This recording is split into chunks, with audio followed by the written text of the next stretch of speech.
ಅವರೆಲ್ಲರಿಗೂ ತುಂಬಾ ಸಂತೋಷವಾಯಿತು. ಆ ನಾಲ್ವರ ಮನಸ್ಸನ್ನು ಕೂಡ ತನ್ನ ಕಡೆ ಮಾಡ್ಕೊಂಡ್ಬಿಟ್ಟಂತೆ.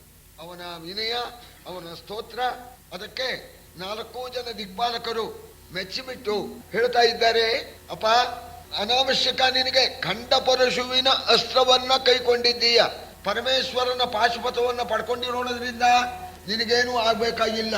ಆದ್ರೆ ಆ ಪರಮೇಶ್ವರ ಕೊಟ್ಟಿರ್ತಕ್ಕ ಪಾಶುಪತಸ್ತ್ರಕ್ಕೆ ಬಳವಳಿ ಅಂತ ನಾವು ನಮ್ಮ ಅಸ್ತ್ರ ಕೊಡ್ತೇವೆ, ಇದನ್ನು ನೀನು ತಗೊಂಡೇ ತೀರಬೇಕು. ನಿನಗೇನೋ ಅದು ಅನಾವಶ್ಯಕವಾಗಿರ್ಬಹುದು, ಆದ್ರೆ ನಮ್ಮ ಕರ್ತವ್ಯ ತಗೋ ಅಂತ ಹೇಳಿ 4 ಕೂಡ ಅರ್ಜುನಿಗೆ ಅಸ್ತ್ರಗಳನ್ನು ಕೊಟ್ರು. ಆ ಮಹಾಸ್ತ್ರಕ್ಕೆ ಬಳುವಳಿಯ ಕೊಳ್ಳಿ ಮದೀಯಾಸ್ತ್ರವನು,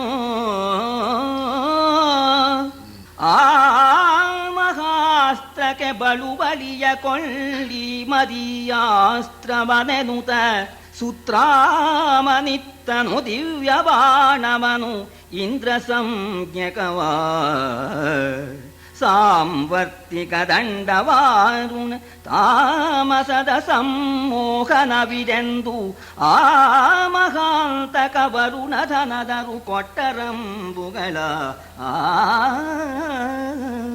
ದೇವೇಂದ್ರ ಕೊಡ್ತಾ ಇದ್ದಾನೆ ಆ ಪರಮೇಶ್ವರನ ಅಸ್ತ್ರಕ್ಕೆ ಬಳವಳಿ. ಇದರ ಹೆಸರು ಇಂದ್ರಾಸ್ತ್ರ ಅಂತ ಹೇಳಿ ಇದನ್ನು ಸ್ವೀಕರಿಸುವಂತ ಅದರ ಮಂತ್ರೋಪದೇಶ ಕೊಟ್ಟಿದ್ದಾನೆ. ಯಮ ತನ್ನ ಯಮದಂಡವನ್ನೇ ಕೊಟ್ಬಿಟ್ಟು ಇದ ಇಟ್ಕೋ ನೀನು ಅಂತ ಯಮದಂಡ.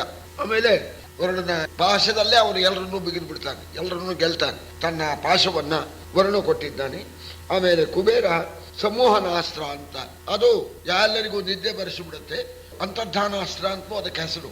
ಇಂಥ ಈ ತಾಮಸವನ್ನು ಉಂಟು ಮಾಡತಕ್ಕಂಥ ಸಂಮೋಹನಾಸ್ತ್ರವನ್ನ ಕುಬೇರ ಕೊಟ್ಟಾದ ಮೇಲೆ ದೇವೇಂದ್ರ ಹೇಳ್ತಾ ಇದ್ದಾನೆ, ಎಲೆ ಧನಂಜಯ ನಿನಗಿದೆ ನಗ್ಗಳ ದಶರವೇ, ನಿನ್ನ ಭಕ್ತಿಗೆ ಸಿಲುಕಿದನು ಶಿವನು ಆತನಂಬಿದೆ ನಿನ್ನ ಸೀಮೆಯಲಿ. ಸುಲಭ ನಿನಗೆಂದು ಅಮಲ ಲಕ್ಷ್ಮೀ ನಿಲಯ, ಸುಲಭ ನಿನಗಿಂದು ನೀನೇ ಪೂರ್ವದಲ್ಲಿ ನಿರ್ಮಲಿನ ನರ ಋಷಿ, ನೀನೇ ಪೂರ್ವದಲ್ಲಿ ನಿರ್ಮಲಿನ ನರ ಋಷಿ ಎಂದು ಹರಿತೆಗೆದಪ್ಪಿದನು ಮಗನ. ಅರ್ಜುನ, ಇದೇನು ಅಸಾಧ್ಯವಾದ್ದೇನಲ್ಲಪ್ಪ. ಈ ಅಸ್ತ್ರಗಳಿಗೆ ಕಟ್ಕೊಂಡು ಏನು ಪ್ರಯೋಜನ? ಯಾವ ಅಸ್ತ್ರವೇ ಆಗಲಿ ಅದೇನು ಮಹಾ ದೊಡ್ಡದಲ್ಲ. ನಿನ್ನ ತಪಸ್ಸಿಗೆ ಆ ಸಾಕ್ಷಾತ್ ಪರಮೇಶ್ವರನೇ ಮೆಚ್ಚಿಬಿಟ್ಟು ಪಾಶುಪತಾಸ್ತ್ರವನ್ನ ಕೊಟ್ಟಿದ್ದಾನೆ ಅಂತಂದ ಮೇಲೆ, ನಿನ್ನ ಆ ಭಕ್ತಿಗೆ ಆ ಲಕ್ಷ್ಮೀ ರಮಣ ಕೃಷ್ಣ ಪರಮಾತ್ಮನೇನೆ ಮೆಚ್ಚಿದಾನೆ ಅಂತಂದ ಮೇಲೆ ನಿನಗೆ ಇನ್ನು ಅಸಾಧ್ಯವಾದ್ದೇನಿದೆಯೋಪ್ಪ. ಈ ಬಾಣಗಳಿಂದ ಏನ್ ತಾನೇ ಪ್ರಯೋಜನ ಅಂತ ಹೇಳಿ ಬಹಳ ಸಂತೋಷದಿಂದ ಮಗನಾದ ಅರ್ಜುನನ್ನ ಒಪ್ಕೊಂಡ ದೇವೇಂದ್ರ. ನೋಡಿದ ಪಾಶುಪತಾಸ್ತ್ರ ಪಡೀಬೇಕಾದ್ರೆ ಸ್ವರ್ಗೆ ಹೋಗ್ಬಿಟ್ಟಿದ್ದಾನೆ, ದೇಹವೆಲ್ಲ ಸ್ವರ್ಗೆ ಹೋಗ್ಬಿಟ್ಟಿದೆ. ಅದನ್ನು ನೋಡ್ಬಿಟ್ಟು ದೇವೇಂದ್ರ ಹೇಳ್ತಾ ಇದ್ದಾನೆ, ಕೃತ ತಪಸ್ಸಿಂ ಭಿನ್ನ ಖೇದಕ್ಷತ ಶರೀರಂ ವ್ಯಥೆಯನು ಅಮರಾವತಿಯೊಳಗೆ ಕಳೆ ರಥ ಸಹಿತ ಕಳುಹುವೆನು ಮಾತಲಿಯ. ಕ್ರತುಶತದ ಕೈಗಾಣಿಕೆಯ ದೀಕ್ಷಿತರ ಸಿರಿಯಂತರವ ಮನವಾರತೆಯರೆಂತುಂಟೋ. ಕ್ರತುಶತದ ಕೈಗಾಣಿಕೆಯ ದೀಕ್ಷಿತರ ಸಿರಿಯಂತರವ ಮನವಾರತೆಯ ಅದೆಂತುಂಟೋ ಕಾಣಬೇಹುದು ಪಾರ್ಥ ನೀನೆಂದ. ಪಾರ್ಥ, ಅರ್ಜುನ ನೋಡಪ್ಪ, ಸ್ವರ್ಗೆ ಹೋಗ್ಬಿಟ್ಟಿದೀಯಪ್ಪ. ನಾನು ಮಾತಲಿ ಮೂಲಕ ರಥವನ್ನ ಕಳಿಸಿಕೊಡ್ತೇನೆ. ನೀನು ಆ ರಥದ ಮೇಲೆ ಕೂತ್ಕೊಂಡು ಸ್ವರ್ಗಲೋಕಕ್ಕೆ ಬಾರಪ್ಪ. ಅಲ್ಲಿ ಬೇಕಾದ ಹಾಗೆ ಅಮೃತ ಕುಡಿಬಹುದು, ಬೇಕಾದ ಹಾಗೆ ನಿನಗೆ ಚಿಕಿತ್ಸೆಯನ್ನು ಕೂಡ ಮಾಡ್ತಾರೆ. ಈ ಸ್ವರ್ಗಿರ್ತಕ್ಕಂಥ ದೇಹ ಪುಷ್ಟವಾಗಲಿ. ಇದು ಅಲ್ಲದೇನೆ ಆ ಸ್ವರ್ಗದಲ್ಲಿರ್ತಕ್ಕಂಥ ಈ ಶಸ್ತ್ರಾಸ್ತ್ರಗಳ ವಿದ್ಯೆಯನ್ನು ಕೂಡ ಕಲಿಬಹುದು. ಅಲ್ಲಿ ಸಂಗೀತ, ನರ್ತನ ಮುಂತಾದ್ದು ಕೂಡ ನೀನು ಕಲಿಬಹುದು. ಇದು ಅಲ್ಲದೇನೆ ಅಲ್ಲಿ ಬಂದು ನೋಡು ಸ್ವರ್ಗದ ವೈಭವನ. ಯಾವ ರೀತಿ ಪುಣ್ಯ ಮಾಡಿದಾರೋ ಅವರವರ ಅಂತಸ್ತುಗಳೇ ಬೇರೆ, ಅವರು ಇರತಕ್ಕಂಥ ಅರಮನೆಗಳೇ ಬೇರೆ.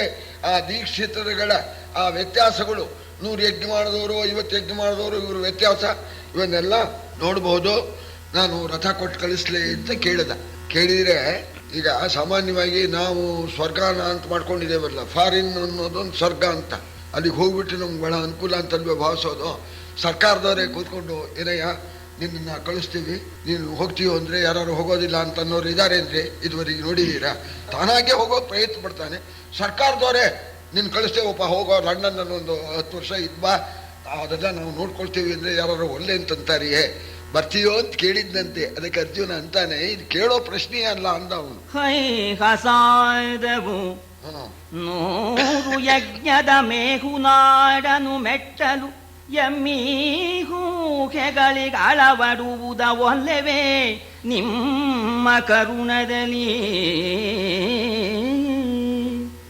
ಐಹಿಕದಲ ಮುಷ್ಮಿಕದ ಸನ್ನಾಗ ಸಂಭವಿಸುವುದೇ, ಐಹಿಕದಲ್ಲಿ ಆ ಮುಷ್ಮಿಕದ ಸನ್ನಾಗ ಸಂಭವಿಸುವುದೇ ನಿಷ್ಪ್ರತ್ಯೂಕವೆಂದು ಎರಗಿದನು ಫಲುಗುಣನು ಇಂದ್ರನಂಗ್ರಿಯಲಿ. ಬಹಳ ಅನುಗ್ರಹ ಆಯ್ತು ನನ್ನ ಮೇಲೆ ಅಂತ.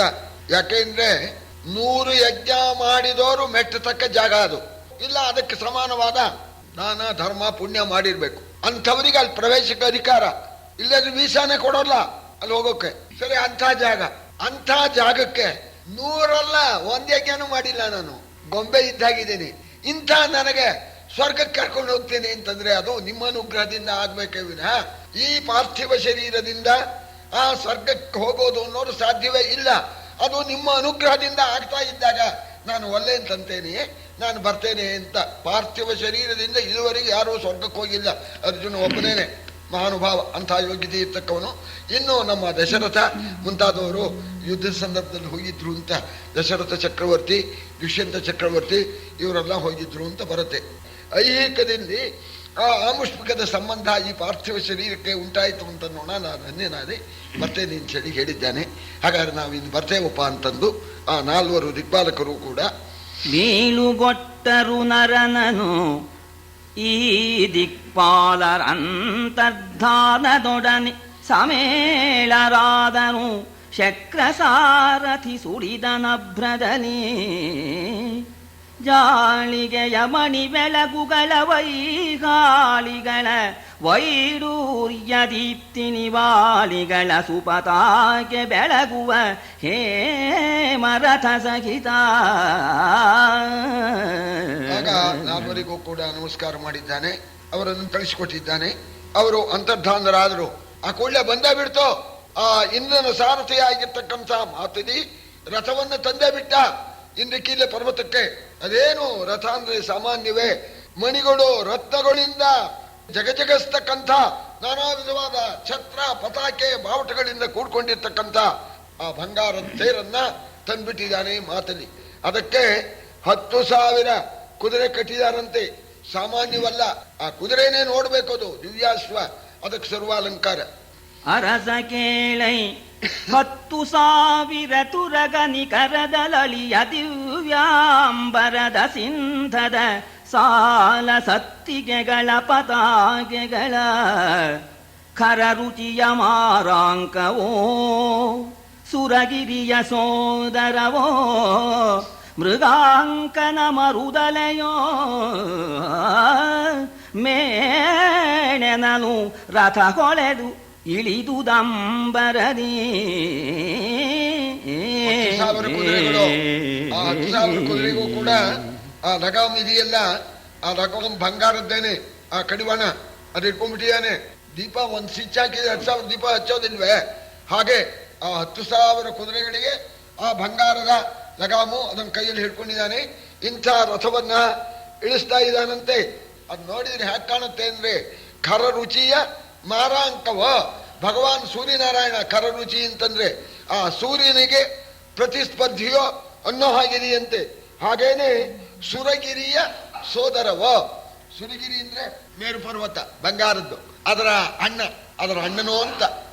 ಚಂದ್ರನ ಆ ಪ್ರತಿಬಿಂಬದಂತೆಯೋ ಕಾಣತಕ್ಕಂಥ ರಥವನ್ನ ಸರಿ ನೋಡಿದ್ದಾನೆ ಅರ್ಜುನ. ಆ ರಥ ಮೇಲಿಂದ ಕೆಳಗೆ ಇಳೀತಂತೆ. ಅರ್ಜುನ ಸಮೀಪಕ್ಕೆ ಆ ರಥ ಇಳಿಸ್ತಾ ಇದ್ದಾನೆ ಮಾತಲಿ. ಅರ್ಜುನಿಗೆ ಆಶ್ಚರ್ಯವೋ ಆಶ್ಚರ್ಯ, ಏನು ಇವತ್ತಿನ ಯೋಗ ಅಂತ. ಏನಿದಚ್ಚರಿ ಮೇಲೆ ಮೇಲೆ ನವೀನ ದರ್ಶನವೋ ಎನ್ನ ಪುಣ್ಯಸ್ಥಾನ ವಹಿಸಲೇ ಎನ್ನುತ್ತ ನರನಿಧಿರಾದ ನಾರದಗೆ ನೀನಗೈ ಕಲಿಪಾರ್ಥನೆಂಬ ಮಹಾನರೇಶ್ವರನು ನೀನಗೈ ಕಲಿಪಾರ್ಥನೆಂಬ ಮಹಾನರೇಶ್ವರನೆನುತ ಮಿಗೆ ಸನ್ಮಾನಿಸುತ್ತ ಸುರಪತಿಯ ಸಾರಥಿ ನಿಲ್ಲಿಸಿದನು ರಥವ. ಏನಿದು ಅದ್ಭುತದ ಮೇಲೆ ಅದ್ಭುತ, ಆಶ್ಚರ್ಯದ ಮೇಲೆ ಆಶ್ಚರ್ಯ, ಆನಂದದ ಮೇಲೆ ಆನಂದ. ಏನೋ ರಥ ಕಳಿಸ್ತೇನೆ ಅಂತಂದ, ಬಂದೇ ಬಿಡ್ತು ಅಂತ ಕೇಳಿ ಆ ರಥದ ಸಮೀಪಕ್ಕೆ ಹೋಗ್ತಾ ಇದ್ದಾನೆ. ರಥಕ್ಕೆ ಎದುರಾಗಿದ್ದಾನೆ ಅರ್ಜುನ. ನೋಡಿದ ಅವನು ನೋಡಿದ ಗುರ್ತಿಲ್ಲ, ಈಗಲೇ ಹೊಸದಾಗಿ ನೋಡೋದವನು. ಆಗ ನೋಡಿದ ಇವನೇ ಇರಬೇಕು ಅಂತ ಹೇಳಿ ತಿಳ್ಕೊಂಡು ಆಗ ಮಾತಾಡಿಸ್ತಾನೆ. ಮಹಾನುಭಾವನಾದ ಕಲಿಪಾರ್ಥ ಅಂದ್ರೆ ನೀನೇ ಏನಪ್ಪ ಅಂತ ಕೇಳ್ತಾ ಇದ್ದಾನೆ. ಯಾಕೆಂದ್ರೆ ಇಂದ್ರನ ರಥದಲ್ಲಿ ಹೋಗ್ತಕ್ಕಂಥ ಆ ಪುಣ್ಯ ಸಾಮಾನ್ಯರಿಗಿಲ್ಲ. ಆದ್ರಿಂದ ಮಹಾನುಭಾವ ನೀನೇ ಏನಪ್ಪ ಕಲಿಪಾರ್ಥ ಅಂತ ಹೇಳಿ ಅರ್ಜುನನ್ನ ಕೊಂಡಾಡ್ತಾ ಅರ್ಜುನನ ಸಮೀಪದಲ್ಲಿ ಆ ರಥವನ್ನ ನಿಲ್ಲಿಸಿದ್ದಾನೆ. ಲಲಿತಹೇಷಾಧ್ವನಿಯ ಹಯಮಂಡಲದ ಮೌಳಿಯ ಮೇಲುದಾಯದಲುಳಿಯ ಚೀಕೃತಿರವದ ಫಲ ಫಲ ತೆರದ ಫಳಹರದ ಚಲತುರಗ ಖುರಗತಿಯರ ಭಸೋಚ್ಚಲಿತ ಧೂಳಿ ಧೂಸರದ ರಥದೊಳಗೆ ನಿಂದು ಆ ಶಕ್ರ ಸಾರಥಿ ನುಡಿಸಿದನು ನರನ. ಒಳ್ಳೆ ಚಿತ್ಕಾರದಿಂದ ಕೂಡ್ಕೊಂಡಿರ್ತ ರಥಚಕ್ರ ಧ್ವನಿ, ಆ ಕುದುರೆಗಳ ಹೇಷ ಧ್ವನಿ, ಇವುಗಳಿಂದ ಕೂಡ್ಕೊಂಡಿರ್ತಕ್ಕ ಅದ್ಭುತವಾದ ರಥವನ್ನ ಅರ್ಜುನ ಸಮೀಪದಲ್ಲಿ ನಿಲ್ಲಿಸಿಬಿಟ್ಟು ರಥದ ಮೇಲೆ ಕುಳಿತುಕೊಂಡಿರ್ತಕ್ಕಂಥ ಇಂದ್ರನ ಸಾರಥಿ ಮಾತಲ್ಲಿ ಹೇಳ್ತಾ ಇದ್ದಾನೆ. ಏಳು ಫಲುಗುಣ ಹರಿವರೂಥದ ಮೇಲೆ ವಿಜಯಂಗೈವ ಬಹಳ ಫಲಾಳಿಯಿದೆಲ ನಿನ್ನ ಪುಣ್ಯದ್ರುಮದ ಬೇರೊಡೆದು ಸಾಲ ಕುರಿದರಿಹಿಗಳ ಕರ್ಮದ ಕೂಲಿಗರ ಜರ ಜಂಶ ಪೂಗರ ಜಾಲ ಸಿರಿಯ ನಿಮಿಷದ ಪುರಿ ವಶವಾಯಿತು ನಿನಗೆ, ಅನಿಮಿಷದ ಪುರಿ ವಶವಾಯಿತು ನಿನಗೆಲ್ಲ. ಅರ್ಜುನ ಹೇಳಪ್ಪ, ನೀನು ಸಾಮಾನ್ಯ ಪುಣ್ಯ ಮಾಡಿಲ್ಲ. ನಿನ್ನ ಪುಣ್ಯ ಫಲ, ಪುಣ್ಯ ವೃಕ್ಷ ಫಲಿಸಿಬಿಟ್ಟಿದೆ. ಸಾಮಾನ್ಯವಲ್ಲ. ಈ ಇಂದ್ರನ ರಥನ ಮೇಲೆ ಕೂತ್ಕೊಂಡು ಹೋಗತಕ್ಕಂಥ ಆ ಭಾಗ್ಯ ಇದುವರೆಗೆ ಯಾರಿಗೂ ಬಂದಿಲ್ಲ ಅಂತ ಅವನು ಸಾರಥಿ ಹೇಳ್ತಾ ಇದ್ದಾನೆ. ನಮ್ಮ ರಾಯರು, ನಮ್ಮ ಅಮ್ಮವರು, ನಮ್ಮ ರಾಜಕುಮಾರ, ಈ 3 ಜನ ಹತ್ತಿದ್ದಾರೆ ವಿನ ಬೇರೆ ಯಾರು ಹೊತ್ತಿಲ್ಲ ಈ ರಥವನ್ನ ಅಂತಂತಾನವನು ಮಾತಲ್ಲಿ. ದೇವೇಂದ್ರ, ಇಂದ್ರಾಣಿ, ಜಯಂತ ಇವರು ಕೂತ್ಕೊಂಡು ಹೋಗಿದ್ದಾರೆ ವಿನಃ ಇನ್ ಬೇರೆ ಯಾರು ಹೊತ್ತಿಲ್ಲ. 4ನೇ ನೀನೇನೆ. ಇದು ಸಾಮಾನ್ಯ ಪುಣ್ಯವಲ್ಲ ಅಂತ ಅವನು ಹೇಳ್ತಾ ಇದ್ದಾನೆ. ಅತಿಯೋಕ್ತಿ ಬರಲಿ ಅಂತ ಹೇಳು. ಅಲ್ಲಿ ಬಂದು ನೋಡಿ ಅಂತೆ, ತಪಸ್ಸು ಮಾಡಬೇಕು, ಇಲ್ಲ ಧರ್ಮ ಮಾಡಬೇಕು, ಇಲ್ಲ ಯಜ್ಞ ಮಾಡಬೇಕು. ಅಲ್ಲಿಗೆ ಹೋಗ್ಬೇಕಾರೆ ಎಲ್ಲದೇ ಇದ್ದವರಿಗೆ ಪ್ರವೇಶ ಇಲ್ಲ, ಅಲ್ಲಿಗೆ ನಿನಗೆ ಪ್ರವೇಶ. ನೋಡ್ಬೇಕು ಅಂತಿದೆಯಾ ಹತ್ತು ರಥನ ಅಂದ ಅವನು. ಆಗ ಅರ್ಜುನ ಹೇಳ್ತಾನೆ, ಬಲ್ಲರಾರದನು ಅಶ್ವಮೇಧದ ಮಲ್ಲರನು ಕೃತರಾಜಸೂಯರು ಬಲ್ಲರೆ ಕಡೆಬೀಡ ಕೋಟೆಯ ಗುಡಿಯ ಬೊಡ್ಡಿಯರ ಎಲ್ಲಿ ಅಮರಾವತಿ ನರಾಧಮರಲ್ಲಿ ಎಲ್ಲಿ ಅಮರಾವತಿ ನರಾಧಮರಲ್ಲಿ ನಾವೀಶ್ವರನ್ ಕರುಣದ ಭುಲ್ಲವನೆಯಲಿ ಭಾಗ್ಯನು ಈಶ್ವರನ ಕರುಣದ ಭುಲ್ಲವನೆಯಲಿ ಭಾಗ್ಯನೆಂದನು ನಗುದ ಕಲಿಪಾರ್ಥ. ಪಾರ್ಥನು ಕೂಡ ಹೇಳ್ತಾನೆ, ಅಶ್ವಮೇಧ ರಾಜಸೂಯ ಇಂಥ ಯಾಗ ಮಾಡಿ ಅಲ್ಲಿಗೆ ಹೋಗಬೇಕು, ತಪಸ್ವಿಗಳು ಹೋಗಬೇಕು. ಇಂಥ ಆ ಸ್ವರ್ಗಕ್ಕೆ ನರಾಧಮನಾಗಿರ್ತಕ್ಕಂಥ ನಾನು, ವರೋಣ ಅಂದ್ರೇನು, ಅಮರಾವತಿ ಅಂದ್ರೇನು, ನರಾಧಮನಾದ ನಾನೆಲ್ಲಿ? ಇದು ಮುಖ್ಯವಾಗಿ ಈಶ್ವರನ ಕರುಣದಲ್ಲಿ, ಇಂದ್ರನ ಅನುಗ್ರಹದಿಂದ ನನಗೆ ಈ ಭಾಗ್ಯ ಉಂಟಾಗಿದೆ ಅಂತ ಹೇಳಿ ಬರ್ತೇನಪ್ಪ ಅಂತ ಹೇಳಿದ್ದಾನೆ. ಈ ರೀತಿ ಹೇಳಿ ರಥವನ್ನ ಏರ್ತಕ್ಕಂಥ ಅರ್ಜುನ ಎಲ್ಲಿ ತಾನು ಪರಮೇಶ್ವರನ ಕರುಣೆಯನ್ನ ಪಡೆದ್ನೋ ಆ ಜಾಗಕ್ಕೆ ಧನ್ಯವಾದವನ್ನ ಸಮರ್ಪಿಸಬೇಕು ಅಂತ, ಇದೇ ಕೃತಜ್ಞತೆ ಅಂತ. ಮೊದಲು ಆ ಪರ್ವತವನ್ನ ಪ್ರಾರ್ಥನೆ ಮಾಡ್ತಾನೆ. ಹಿಮಾಲಯ ಪರ್ವತವೇ ಸಕಲ ತಪಸ್ವಿಗಳಿಗೂ ಆಶ್ರಯ ಕೊಟ್ಟಿರ್ತಕ್ಕಂಥ ಪುಣ್ಯತಮವಾದ ಪರ್ವತವೇ, ಹಿಮವಂತ ಅಪ್ಪಣೆ ಕೊಡ್ತೀಯೇನಪ್ಪ, ಹೋಗಿ ಬರ್ತೇನೆ ನಾನು, ನಿನ್ನ ಅನುಗ್ರಹದಿಂದ ಪರಮೇಶ್ವರನ ಸಾಕ್ಷಾತ್ಕಾರ ನನಗಾಗಿದೆ ಅಂತ ಹೇಳಿ ಆ ಕೃತಜ್ಞತೆಯನ್ನು ಅರ್ಪಿಸ್ಬಿಟ್ಟು ಹೋಗ್ತಾನೆ. ಆ ಕೃತಜ್ಞತೆ ಅರ್ಪಿಸೋದನ್ನ ಕುಮಾರವ್ಯಾಸ ಎಷ್ಟು ಚೋಕಾಗಿ ಹೇಳಿದ್ದಾನೆ. ಎನುತ ತೇರಿನೊಳೊಂದು ಕಾಲಿಟ್ಟನು ಧನಂಜಯನು, ಇಂದ್ರಕೀಲದವನಕ್ಕೆ ಕೈ ಮುಗಿದೆರಗಿದನು ಮಧುರ ವಚನದಲ್ಲಿ. ಮುನಿಜನವೇ ಪರ್ವತವೇ ಪಂಕಜವನವೇ ತರುಲತೆ ಗುಲ್ಮಖಗ ಮೃಗವನಚರವೇ. ಮುನಿಜನವೇ ಪರ್ವತವೇ ಪಂಕಜವನವೇ ತರುಲತೆ ಗುಲ್ಮಖಗ ಮೃಗವನಚರವೇ. ನಾ ಹೋಗಿ ಬಗೆನೆ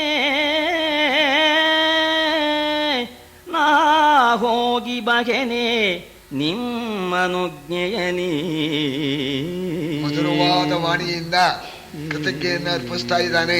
ಮುನಿಜನಗಳೇ, ಹಿಮಾಲಯ ಪರ್ವತವೇ, ಪಂಕಜ ಕಮಲದ ವನವೇ, ಬಳ್ಳಿಗಳೇ, ವೃಕ್ಷಗಳೇ, ಗುಲ್ಮಗಳೇ, ಪಕ್ಷಿಗಳೇ, ಮೃಗಗಳೇ, ಅನುಜ್ಞೆ ಕೊಡ್ತೀರಾ ನಾನು ಹೋಗಿ ಬರಲೇ ಅಂತ. ಸೇಯಂ ಯಾತಿ ಶಕುಂತಲಾ ಪತಿಗೃಹಂ ಸರ್ವೈರನುಜ್ಞಾಯತಾಂ ಅಂತ ಕೌನ್ನೂರು ಶಕುಂತಳೆನ ಪತಿಗ್ರಹಕ್ಕೆ ದುಷ್ಯಂತನ ಅರಮನೆಗೆ ಕಳಿಸೋ ಸಂದರ್ಭದಲ್ಲಿ ಇಂತಹ ಶಕುಂತಳೆ ನಿಮ್ಮ ಜೊತೆಯಲ್ಲಿ ಬೆಳೆದೋಳು, ನಿಮಗೆಲ್ಲ ನೀರು ಹಾಕಿದೋಳು, ಆ ಗಿಡಗಳಿಗೆಲ್ಲ ಹೇಳ್ತಾರವ್ರು ನಿಮ್ಮನ್ನೆಲ್ಲ ಬೆಳೆಸಿದೋಳು ಅಂತ ನಿಮ್ಮ ಶಕುಂತಳ ಹೋಗಿ ಬರ್ತಾಳೆ. ಸರ್ವೈರನುಜ್ಞಾಯತಾಂ ಅಂತ ಹೇಳಿದಂತೇನೆ ಇಲ್ಲಿ ಅರ್ಜುನ ನೀವೆಲ್ಲ ಅನುಜ್ಞೆ ಕೊಡಬೇಕು ಅಂತ ಹೇಳಿದ. ರಥವನ್ನ ಏರಿದ, ಒಂದು ಕಾಲಿಟ್ಟು ಪ್ರಾರ್ಥನೆ ಮಾಡಿದ. ಪ್ರಾರ್ಥನೆ ಮುಗಿದ ಮೇಲೆ ರಥದ ಮೇಲೆ ಹತ್ಕೊಂಡು ಕೂತ್ಕೊಳ್ಳೋಣ ಎಂದು ರಥವೇರಿದನು ಪಾರ್ಥ. ಪುರಂದರನ ಸಾರಥಿ ಗುಣೌಘವನೊಂದು ನಾಲಗೆಯಿಂದ ಹೊಗಳಿದ ನಾಧನಂಜಯನ. ಗೊಂದಣದ ವಾಘೆಗಳನ್ನೆಲ್ಲವನೊಂದುಗೂಡಿ ಗೊಂದಣದ ವಾಘೆಗಳನ್ನೆಲ್ಲವನೊಂದುಗೂಡಿ ಕಿರೀಟಿ ದೃಢವಾಗೆಂದು ಮಾತಲಿ ಚಪ್ಪರಿಸಿದನು ಚಪಲವಾಜಿಗಳ. ರಥ ಏರಬೇಕಾದ್ರೆ ಒಂದು ಸಂಪ್ರದಾಯ, ಅವನ ಗುಣಗಳನ್ನ ವರ್ಣನೆ ಮಾಡ್ಬೇಕಂತೆ. ಯಾರು ರಥ ಹತ್ತಾರೋ ಅಂಥವರನ್ನ ಪರಾಕ್ ಅಂತ ಹೇಳಿಬಿಟ್ಟು ರಥಾರೋಹಣ ಮಾಡಬೇಕು ಅಂತ ಪ್ರಾರ್ಥನೆ ಮಾಡಬೇಕು. ಆ ಪ್ರಕಾರವಾಗಿ ಅರ್ಜುನನ ಗುಣಗಳನ್ನ ನಾಲಿಗೆಯಿಂದ ವರ್ಣನೆ ಮಾಡ್ತಾ ಇದ್ದಾನೆ. ಸಾಮಾನ್ಯ ಪುಣ್ಯನಲ್ಲಪ್ಪ ನೀನು, ಮಹಾಪುಣ್ಯವಂತ, ರಥಾರೋಹಣ ಮಾಡಬೇಕು ಪರಾಕ್ ಅಂತ ಹೇಳ್ತಾ ಇದ್ದಾನೆ. ಸರಿ, ಈ ರೀತಿ ಆ ಮಾತಲ್ಲಿ ಗುಣವರ್ಣನೆ ಮಾಡಿದ್ದಾನೆ. ಆಮೇಲೆ ಅರ್ಜುನ ರಥ ಹತ್ತಿದ, ಕೂತ್ಕೊಂಡ್ರೆ ಈ ರಥದ ನಮೂನಿ ಇಂಥ ರಥ ಹತ್ತಿಲ್ಲಲ್ಲ. ಮಾತಲ್ಲಿ ಅವನ್ ತಂದು ಒಂದು ಜೋಕ್ ತೋರಿಸ್ಬೇಕು. ಇನ್ನು ಭದ್ರವಾಗಿ ಕೂತ್ಕೊಳ್ತೀಯ ನೀನು, ಇಂಥ ರಥ ಹತ್ತಿಲ್ಲ, ಇದು ಸಾಮಾನ್ಯ ವೇಗ ಅಲ್ಲ, ತಲೆ ತಿರುಗಿ ಬಿಡುತ್ತೆ, ಕಂಬ ಗಿಂಬ ಬಲವಾಗಿ ಹಿಡ್ಕೋ, ಈಗ ನಡೆಸ್ಬೋದೇ ಅಂತ ಕೇಳಿದ್ನಂತೆ. ಹೊಡಿಯಪ್ಪ ಅಂತ ಅವನು. ಆಗ 10,000 ಇದಕ್ಕೂ ಒಂದೇ ಇದು, ಆ ಲಗಾಮ್ ಈ ಕೈಯಲ್ಲಿ ಇತ್ತಲ್ಲ, ಸಡ್ಲ ಬಿಟ್ಬಿಟ್ಟು ಚಾಟಿ ಬಾರಿಸಿಬಿಟ್ಟ. ರಥ ಮೇಲಕ್ಕೆ ಏರ್ತು, ಭದ್ರವಾಗಿ ಕೂತ್ಕೋ ಅಂತಂದ.